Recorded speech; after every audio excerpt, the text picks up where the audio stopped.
Amém. Gênesis capítulo 12 diz assim: Ora o Senhor disse a Abrão: Sai-te da tua terra e da tua parentela e da casa de teu pai, para a terra que eu te mostrarei. Far-te-ei uma grande nação e abençoar-te-ei e engrandecerei o teu nome. Tu serás uma bênção. E abençoarei os que te abençoarem e amaldiçoarei os que te amaldiçoarem. E em ti serão benditas todas as famílias da terra. Amém. Irmãos, nós sabemos que muitas pessoas nem creem quando se fala em maldições. Nós vemos um texto aqui, quem está mencionando pela primeira vez a questão de maldição, quem é? Deus. Ele está dizendo: eu abençoarei os que te abençoarem e amaldiçoarei os que te amaldiçoarem. Então Deus está falando de algo que existe, não é? De algo que é uma realidade. Existem muitos textos em que as pessoas, inocentemente, até grandes pregadores, tiram dos seus contextos para dizer que não, você se converteu, acabou toda a bagagem que você tinha do mundo espiritual, quando você aceita Jesus, né? Ainda tem gente que usa essa expressão, aceitar Jesus. Nós temos é que suplicar para ver se Ele nos aceita, não é nós aceitarmos Jesus. Aí as pessoas usam essas expressões: eu aceitei Jesus, meu passado acabou. É mesmo? Eu só digo assim, é mesmo? Tem certeza? Né? As experiências mostram que a coisa não é bem assim. E o estudo bíblico também mostra que a coisa não é bem assim. E quando a Bíblia fala, se alguém está em Cristo, é nova criatura e as coisas velhas se passaram e tudo se fez novo, a Bíblia está dizendo: se alguém está em Cristo. E o que é estar em Cristo? Não é passear dentro da igreja.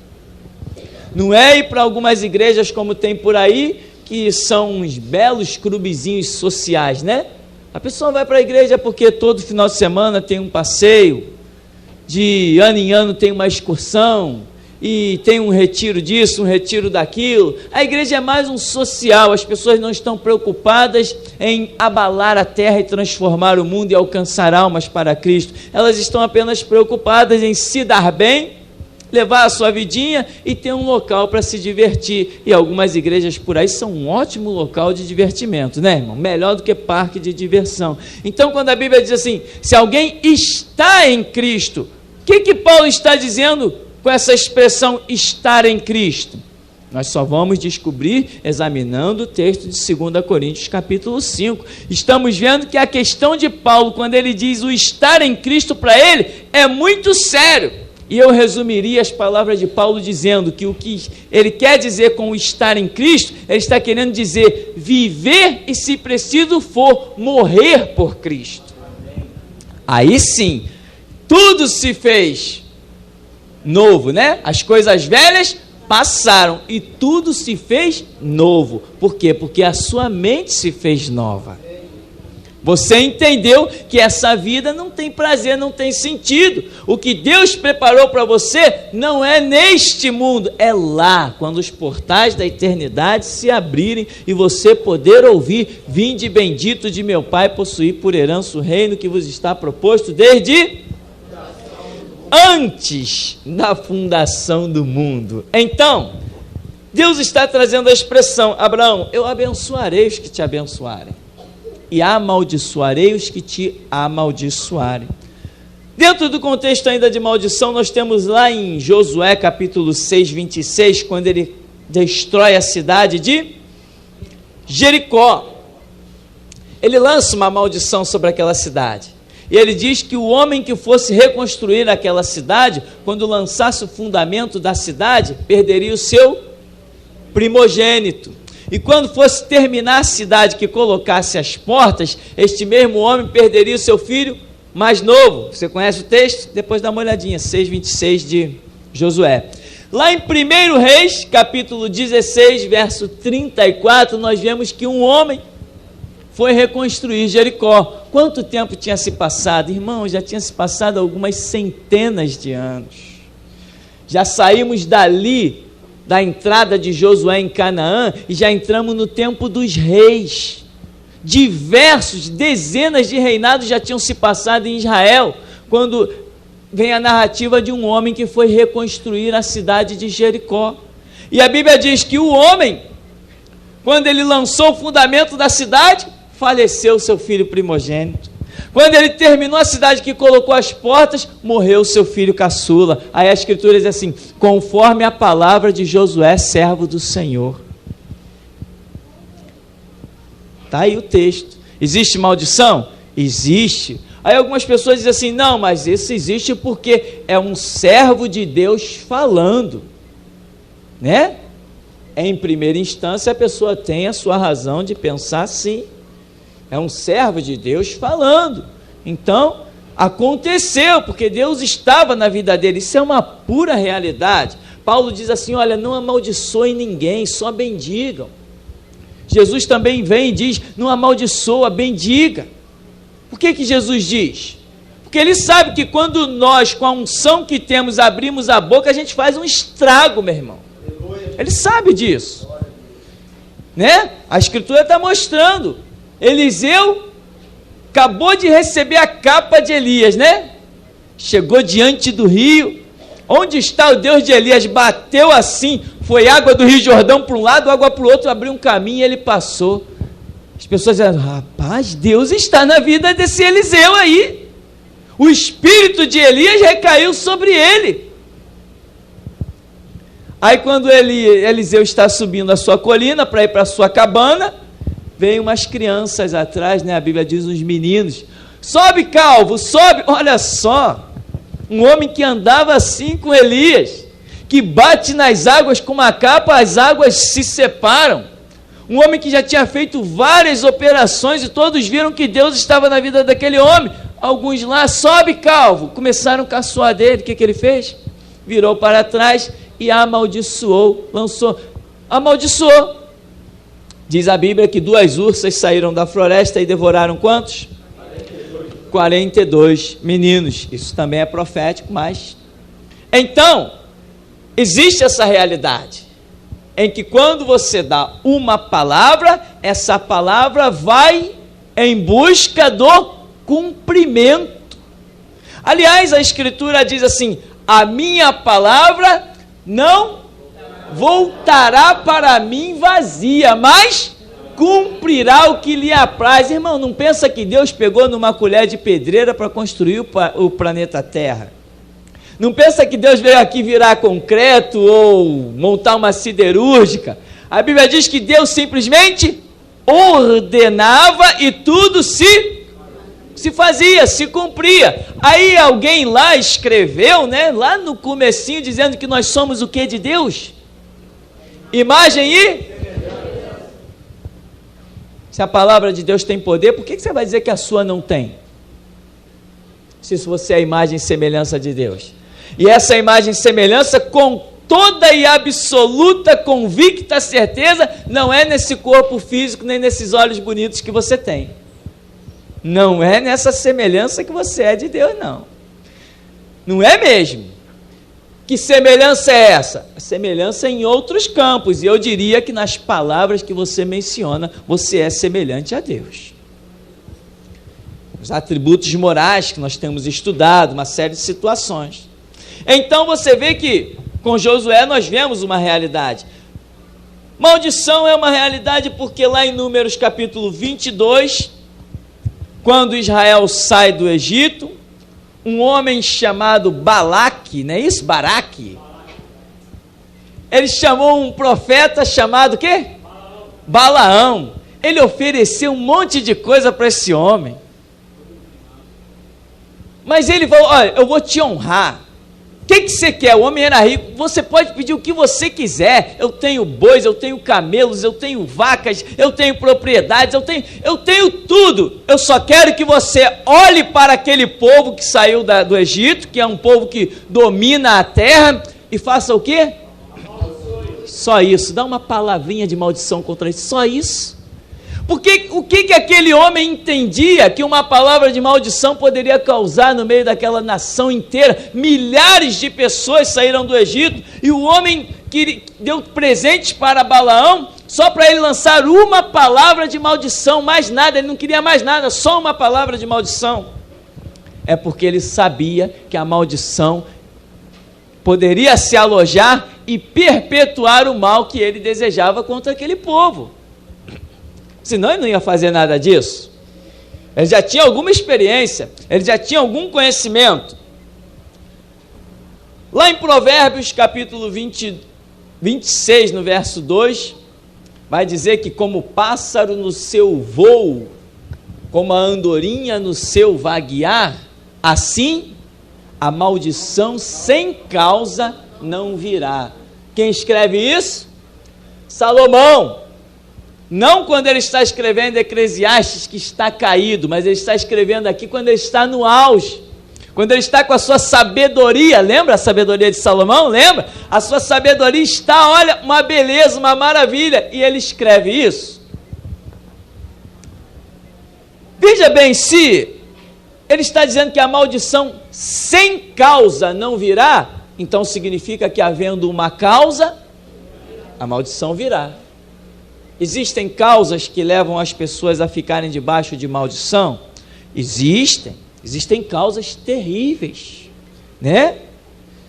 Não vou falar muitas coisas muito profundas, não vou procurar ser o mais superficial possível, mas um aborto gera uma maldição. E que maldição! Você está contrariando totalmente o princípio de vida que Deus está permitindo, né? Gera uma maldição. Quando você adora uma imagem de escultura, gera uma maldição. A Bíblia não chega ao ponto de dizer que os idólatras não herdarão o reino de Deus. Se não herdarão o reino de Deus, o que vai acontecer com eles? Inferno não é passageiro, inferno é eterno, condenação é eterna. Então veja bem, se Deus está dizendo que os idólatras não herdarão o reino de Deus, quando nós estávamos adorando os bonecos romanos da Igreja Católica, o que acontecia? Estávamos debaixo de uma maldição, porque a Bíblia diz que é maldito. Está escrito em Êxodo: não farás para ti imagem de escultura alguma, não as adorarás, não te encurvarás diante delas, os seus nomes nem haverá nos seus lábios. E nós fazíamos tudo o contrário. Estávamos livres, soltos? Não, estávamos debaixo de maldição. Então era necessário que Deus nos resgatasse. A Bíblia diz que lá no Antigo Testamento está dizendo que maldito todo aquele que for pendurado aonde? Quem foi esse? Jesus. Aí a Escritura vai dizer, Paulo, na sua grande sabedoria, ele se fez maldição por nós. Isaías também já tinha dito, o castigo que nos traz a paz estava sobre ele, pelas suas pisaduras nós fomos sarados. E nessa noite nós vamos lançar mão desse sangue e vamos sair daqui purificados, com a mente liberta, nosso corpo funcionando totalmente. Tem problemas de coração, irmão, que não é doença, é maldição. Lembra que muitos aqui já foram lá, ofereceram um charuto para o tranca-rua, ofereceram uma garrafa de cachaça para Maria Mulambo. O que isso gera? Isso gera uma maldição. As pessoas acabam entrando debaixo de maldição. Aí depois acha que vai chegar dentro da igreja. Tem lá, né? Tem igreja por aí que vive perguntando, né? O apelo. Toca o órgão, toca piano, faz um fundo musical emocional. Quem quer vir à frente aceitar Jesus? Aí o camarada sai de lá de trás do banco, vai lá na frente, pronto, aceitei Jesus, pronto, agora você é uma nova criatura. Não, irmão, isso pode ser o primeiro passo. A estrada tem mais 1 bilhão de passos pela frente. Então, as maldições não caíram porque você aceitou Jesus. Mas as maldições vão caírem sim, quando Jesus te aceitar intimamente. E para você se tornar íntimo de Jesus, pague o preço. Pedro era íntimo de Jesus? Tiago era íntimo de Jesus? Era o mesmo, né? Mateus era íntimo de Jesus? Marcos era íntimo de Jesus? Era? Sim ou não? Mas João era mais, amém? aprende essa lição, tá? Então as pessoas vêm para Cristo, é um fato. Mas ser íntimo como João era, que a Bíblia diz que ele era tão íntimo que reclinava a cabeça no peito de Jesus, nenhum outro ousava fazer isso. Quando Jesus está celebrando a Páscoa com os seus discípulos, e diz assim, olha, um aqui é um traidor. Aí Pedro não teve coragem de dizer, Senhor, quem é? Não. Ele apontou para João, né? Levantou a sobrancelha, João, pergunta aí quem é que vai trair ele. Por quê? Porque Pedro sabia que não tinha tanta intimidade a ponto de chegar e perguntar quem é que vai te trair. Mas ele sabia que João poderia perguntar. Então, meu irmão, certas coisas só cairão das nossas vidas quando nós formos mais íntimos que Pedro, formos que nem João. Teremos uma intimidade tamanha que não haverá barreiras nas nossas vidas. Seremos como a Bíblia diz, né? Quem está com o Senhor é um espírito com Ele. Aquele que diz que está com Ele também tem que andar como Ele andou. Está todo mundo andando como Jesus andou por aí? Está nada, meu irmão. Jesus falou assim, eu tenho uma comida para comer que vós ainda não conheceis. A minha comida e a minha bebida é o quê? Fazer a vontade do meu Pai que está no céu. É assim que você está vendo pelas igrejas aí? Todo mundo querendo fazer a vontade de Jesus, né? Conversa fiada. Está todo mundo atrás do carro próprio, da casa própria, do telefone próprio. Está todo mundo louco pelos bens da terra. Enquanto que os discípulos de Jesus Cristo verdadeiramente entendem o que ele disse. O meu reino não é deste mundo. Quando você põe em segundo lugar as coisas de Deus, você está debaixo de maldição, irmão. Jesus falou, buscai primeiro o reino de Deus. As pessoas estão colocando as coisas materiais à frente das espirituais. Isto gera maldição. Isso dá campo para o inimigo agir na sua vida. Sempre que você contraria a palavra, a maldição chega para você. Ela vai chegando para você. E dentro da igreja, todas as pessoas já entenderam tudo do Evangelho? Não, então elas não alcançaram todas as bênçãos prometidas na palavra. A Bíblia diz, ele se fez maldição por nós, né? Tem crente que nem entende por que Jesus morreu na cruz. Tem crente depois de 5 anos de igreja, meu irmão, que você vai chegar perto dele e vai perguntar assim, vem cá, Jesus morreu na cruz por você? Morreu por quê? E ele não vai saber te explicar. Eu já vivi essas experiências. Você acha que um crente que nem entende que Cristo morreu pelos seus pecados, ele já foi liberto de tudo que é maldição, de toda a bagagem que ele vinha lá do mundo? Mas foi nada, irmão, foi nada. E tem igreja que nem menciona isso, porque as lideranças são completamente cegas. Lá em Provérbios 22:6, você sabe, o que diz lá? Ensina a criança no caminho que deve andar, e até quando envelhecer? Um pai pode amaldiçoar um filho. Por quê? Porque Deus criou uma regra em que uma criança está totalmente submissa a seu pai. Ela está no domínio 100% do seu pai. Então, quando um pai vira para um filho e dá uma palavra de bênção, é bênção. Quando um pai vira para um filho e dá uma palavra de maldição, é maldição. Porque Deus assim decidiu que o filho vai estar debaixo do domínio do pai. Isso acontece, isso nós temos visto aí diversas experiências dentro desse contexto. Porém, tem pessoas que aceitam maldição quando não deveriam aceitar. Você sabia disso também?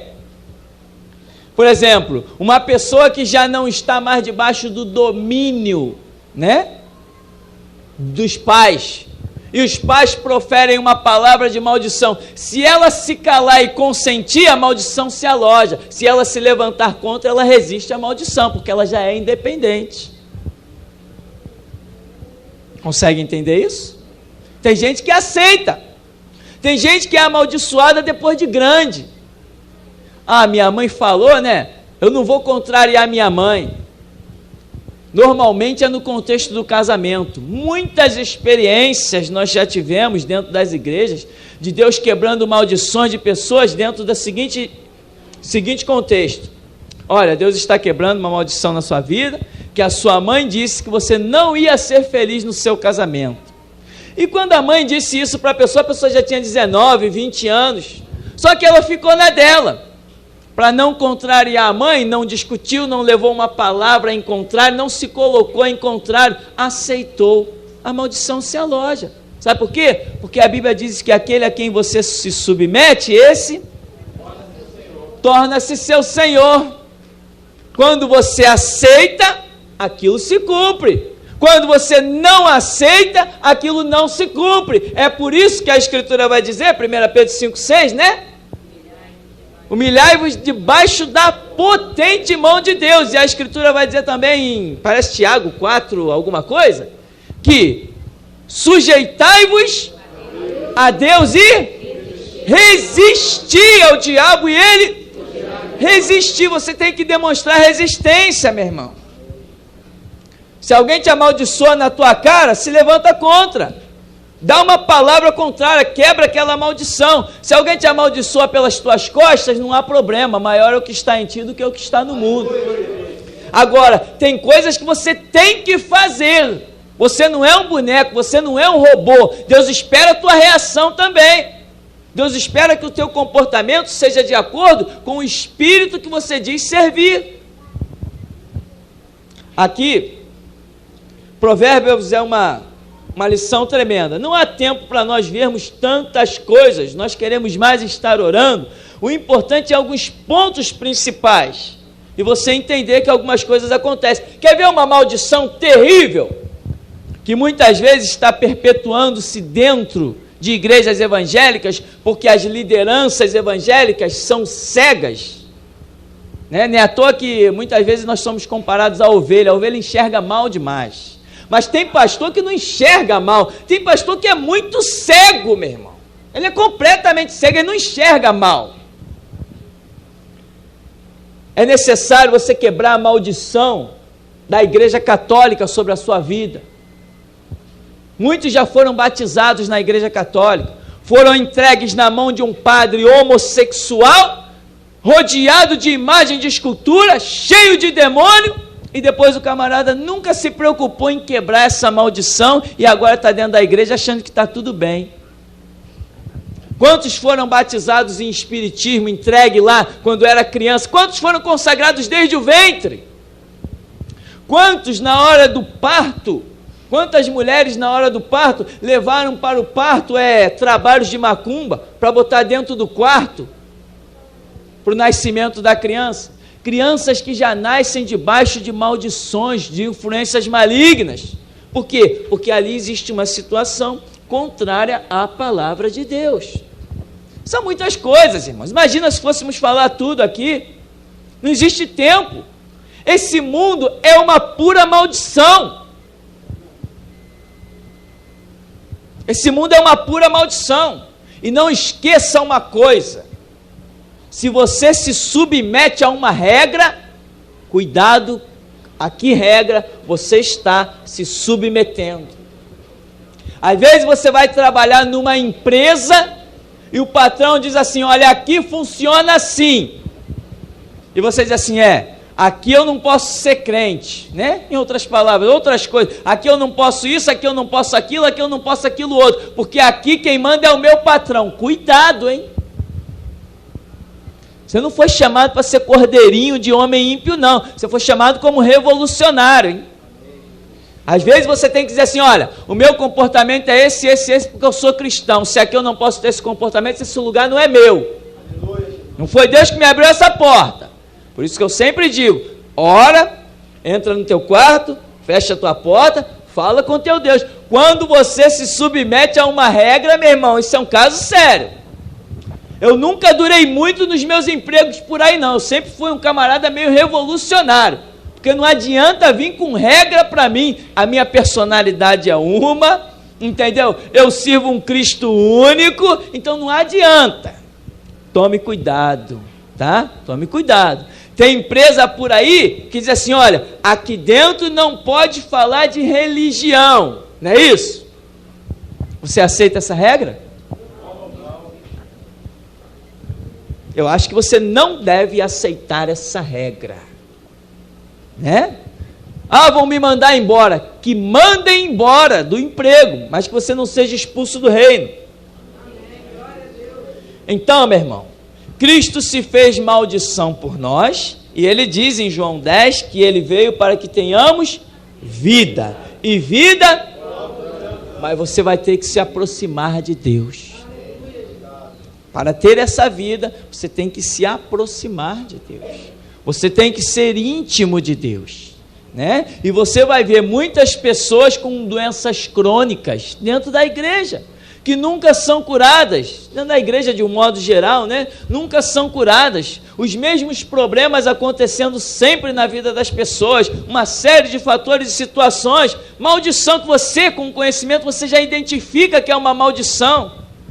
Por quê? Porque naquela igreja não tem a visão certa, o comportamento correto, a palavra não chama uma responsabilidade, as pessoas estão vivendo a sua vida, do seu bel prazer, a igreja é um ponto de encontro no final de semana, ou na quarta-feira, ou seja lá como for, e elas não levam uma vida a sério. Se não leva uma vida a sério, você acha que resolve o problema simplesmente indo na frente de um púlpito e dizendo, eu estou aceitando Jesus, acabou, todo o meu passado ficou eliminado. Que nada, meu irmão. Quando o diabo lança uma corrente, não pensa que ela vai sair da sua vida com 2 conversas, não. Jesus falou assim, que o valente só é expulso quando o quê? Quando vem outro mais valente, mas esse mais valente, esse segundo mais valente, ele só entra quando você abre a porta.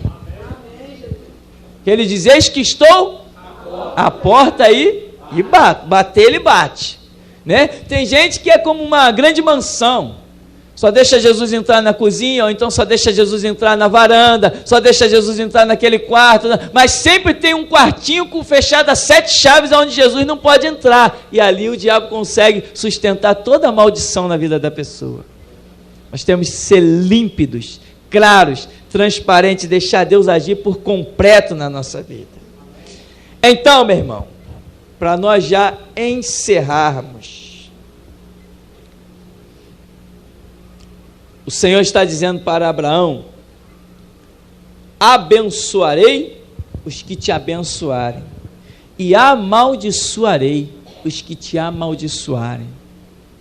Quando a maldição vem da parte de Deus, meu irmão, ela é terrível. Deus não está dizendo aqui que amaldiçoará? Deus também amaldiçoa. Quando a maldição vem da parte de Deus, aí, irmãos, a coisa é muito terrível.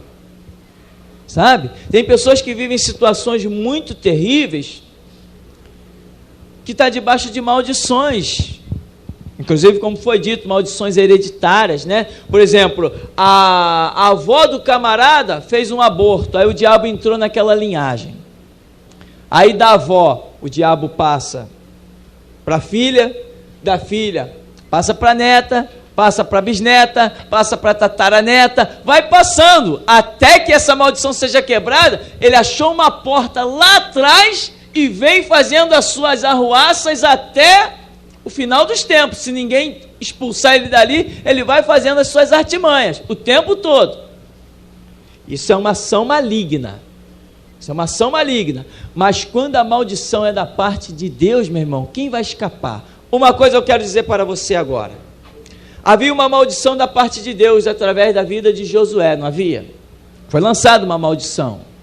Aquele homem, presta muito bem atenção, aquele homem que lá em 1 Reis capítulo 16, verso 34, foi reconstruir Jericó, ele sabia que existia uma maldição sobre aquela cidade?